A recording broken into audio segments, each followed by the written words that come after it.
pense que c'est l'un des grands sujets pour le Rassemblement national qu'une campagne électorale les obligerait en réalité à clarifier. C'est qu'aujourd'hui, vous avez deux lignes au Rassemblement national qui sont des lignes en réalité assez contradictoires.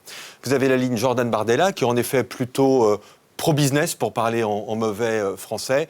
Je ne dirais pas libéral parce que ce n'est pas exactement ça, mais enfin plutôt pour les entreprises, voilà, qui vise plutôt à arranger la vie des entreprises. Plutôt de droite classique. Oui, plutôt de droite classique, absolument, c'est ça. Et puis vous avez la ligne Marine Le Pen, qui est une ligne qui n'est pas du tout libérale pro-business. Et ce qui est très intéressant, c'est qu'elle l'a rappelé elle-même à plusieurs reprises, et la dernière fois, pas plus tard qu'il y a quelques jours, elle a dit du point de vue économique, je suis plus proche d'Olivier Faure que de Bruno Retailleau.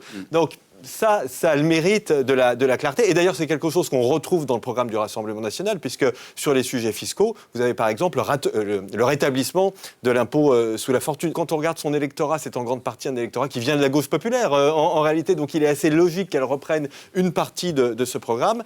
Et vous avez la ligne Bardella, qui est une ligne différente. Et là, je parle de l'économie, mais sur d'autres sujets qui sont moins présents dans le débat, mais je pressent aussi des différences. Comme quoi ? L'Ukraine, par exemple. En tout cas, ce qui est certain, c'est qu'il y a deux lignes. On n'est plus aujourd'hui comme en 95 sous Chirac, où Chirac pouvait prendre des bouts d'un peu partout et expliquer que ça s'additionne. Aujourd'hui, comme vous le dites, la pression médiatique est tellement forte, la pression des experts est tellement forte que je pense qu'il faudra clarifier cette ligne.